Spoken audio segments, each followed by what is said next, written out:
Hello viewers, welcome back to my channel. Today's topic about various form of RBC.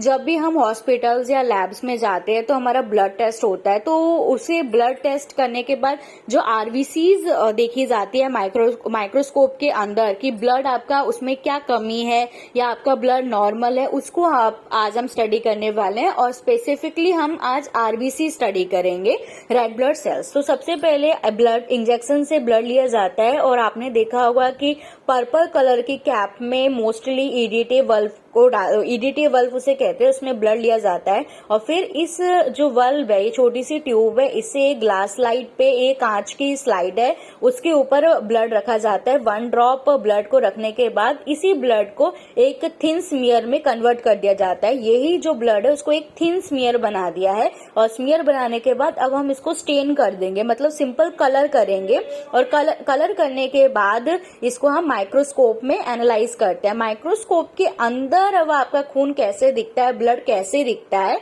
वो हमें study करना है। Normally blood हमें ये दिख रहा है और अब इसके बाद ये है स्ट्रक्चर। नॉर्मल ब्लड कैसा होता है कि ये बाइकॉनकेव ऐसा गोल होता है और बीच में ना इसमें होलो होता है, बीच में ऐसी व्हाइट कलर की जगह होती है। ठीक है, अब हम स्टडी करेंगे कि क्या क्या वेरिएशन आते हैं आरबीसी अकॉर्डिंग टू कलर। अब हम कलर, जो ब्लड का कलर है वो कैसा है, रेड कलर का होता है। ठीक है, अब आता है हाइपोक्रोमेसिया। हाइपोक्रोमेसिया का मतलब होता है कि जो ये बीच वाला जो एरिया है वो बहुत ज्यादा है, नॉर्मल से ज्यादा। अगर होलो एरिया ज्यादा है इसका मतलब कलर कम है, तो इसको हम बोलते हैं हाइपोक्रोमेसिया। ठीक है, उसके बाद आता है पॉलीक्रोमेसिया। पॉलीक्रोमेसिया का मतलब रेड कलर तो है ही, साथ में इसके बीच में आपको स्टेन दिखाई देंगे, आरएनए के नेटवर्क दिखाई देंगे, तो आप इसको क्या बोलेंगे, पॉलीक्रोमेसिया। उसके बाद आता है हाइपरक्रोमेसिया। हाइपो मतलब कम और पॉली मतलब ज्यादा और हाइपर मतलब बहुत ज्यादा। जो हाइपरक्रोमेसिया मतलब होता है कि पूरा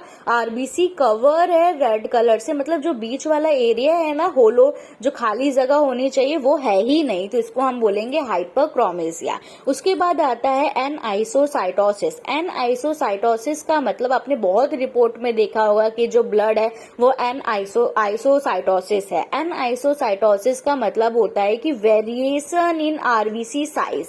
एक नॉर्मल रेड ब्लड सेल का साइज होता है, ठीक है, उस साइज से छोटी हो गई है आपकी आरबीसी या उस साइज से बड़ी हो गई है आपकी आरबीसी। ठीक है, तो उसको हम क्या कहते हैं, एनआइसोसाइटोसिस। वेरिएशन इन आरबीसी की साइज की में कुछ बदलाव आया है। नॉर्मल साइज ये है, अब मैक्रो मतलब बढ़ जाना, साइज आरबीसी का बढ़ गया है तो उसको हम माइक्रोसाइटोसिस बोलते हैं और इस सेल को माइक्रोसिस्ट सेल बोलते हैं। माइक्रोसिस्टिक सेल्स मतलब सेल का साइज छोटा हो गया, मैक्रो मतलब बड़ा हो जाना, माइक्रो मतलब सेल का साइज छोटा हो गया है।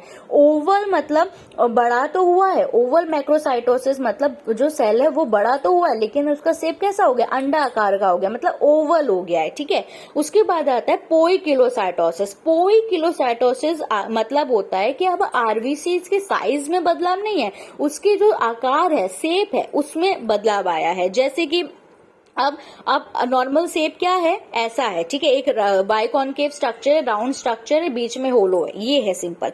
लेकिन अब क्या हुआ, टारगेट सेल आ गया। टारगेट सेल मतलब जो बीच में ना, इसमें ऐसे छोटे छोटे इसमें ना टारगेट आ गए। देखो ये देखो, ब्लैक कलर का बीच में टारगेट आपको दिखाई दे रहा है, तो ये क्या हो गया, ये टारगेट है। आरबीसी के अंदर ऐसे छोटा सा अगर आपको ड्रॉप दिखाई दे तो ये क्या आता है, टारगेट सेल हो गया आपका। ठीक है, अब आपकी ब्लड का जो स्ट्रक्चर है, शेप है, वही चेंज हो गई। अब टीयर ड्रॉप, जैसे आंखों का आंसू होता है ना, वैसे अगर आरबीसी की स्ट्रक्चर हो गई है तो ये टीयर ड्रॉप जैसा हो गया है। अगर नॉर्मली ऐसा होना चाहिए, अब यहाँ पे हो गया अंडा आकार हो गया, ओवलोसाइट की तरह हो गया। ठीक है, इलेप्टोसाइट मतलब लंबा लंबा। आरबीसी का स्ट्रक्चर देख रहे हो आप, शेप देखो, नॉर्मल ऐसी होती है और ये ऐसी हो गई, इलेप्टोसाइटिस हो गया, जो कि गलत है। उसके बाद है स्टोमेटोसाइट। स्टोमेटोसाइट्स मतलब आरबीसी के अंदर आपको ऐसा लॉन्ग स्ट्रक्चर आपको दिखाई दे रहा है, तो मतलब आरबीसी कैसी हो गई, अब पोइकिलोसाइटोसिस हो गया और उसमें भी स्टोमेटोसिस्ट हो गई है। उसके बाद आता है ये एक्सेंथोसिट या स्पर सेल्स बोलते हैं। इसमें आपका जो आरबीसी है ना वो ऐसे कांटे कांटे कांटे जैसे, इसका स्ट्रक्चर अमीबा की तरह हो गया है, ठीक है, ऐसे कांटे कांटे जैसे हो गया है। फिर वर सेल में आप देख सकते हैं ऐसे थिन थॉर्न जैसे, ऐसा लग रहा है कि कांटे इसके निकल आए हैं, तो ये आरबीसी कौन सी हो गई, वर सेल की तरह हो गई।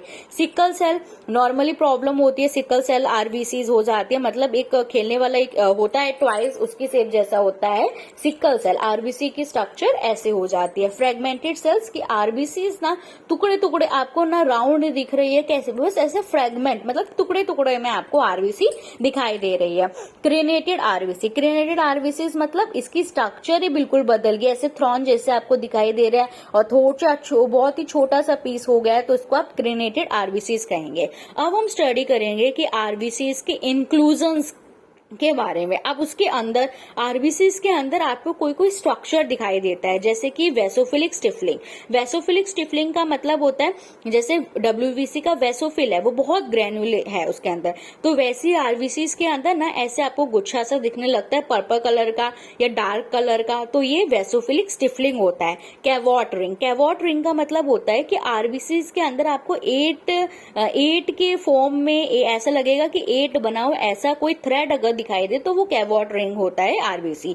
हेंस बॉडी मतलब आपको आरबीसीज के अंदर ऐसे छोटे छोटे ग्रैन्यूल्स अगर दिखाई देते हैं तो उसको हम बोलते हैं हेंस बॉडी। साइड्रोसाइट्स मतलब वो ही आरबीसीज के अंदर छोटे ग्रैन्यूल्स दिखाई दे, आयरन के ग्रैन्यूल्स होते हैं तो उसको हम बोलते हैं साइड्रोसाइट। होवल-जॉली बॉडी जो होती है वो भी आपके बीच में ऐसा आपको स्ट्रक्चर दिखाई दे तो उसको हम बोलते हैं होवल-जॉली बॉडी। सो वैसे ही ब्लड का जो रिपोर्ट आती है उसमें ये दिखाया जाता है कि आपका जो एनाइसोसाइटोसिस है ब्लड आपका, या पोइकिलोसाइटोसिस है। एनाइसोसाइटोसिस मतलब आरबीसीज के साइज में बदलाव आ गया, पोइकिलोसाइटोसिस मतलब आरबीसी की शेप में बदलाव आ गया, ठीक है। Okay, thank you.